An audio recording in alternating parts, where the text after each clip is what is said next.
Hi, this place is called the Moonlit Stream. There are the cottages like this. Place is in Goa, Arpora, close to Mapsa, in the middle of the nature. These cottages are made, which are made of wooden materials.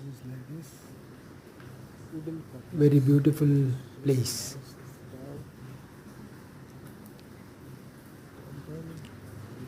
This place is named Moonlit Stream because there is a stream which is close by here.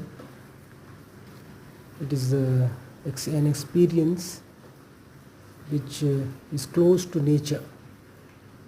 There are also birds which come here. You can observe the birds. There is also enough parking place here. This is the stream which is seasonal.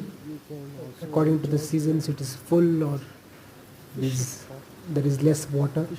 There is also a natural fish spa because as you put your legs in the water, the little fish come and bite the dirt away from your feet.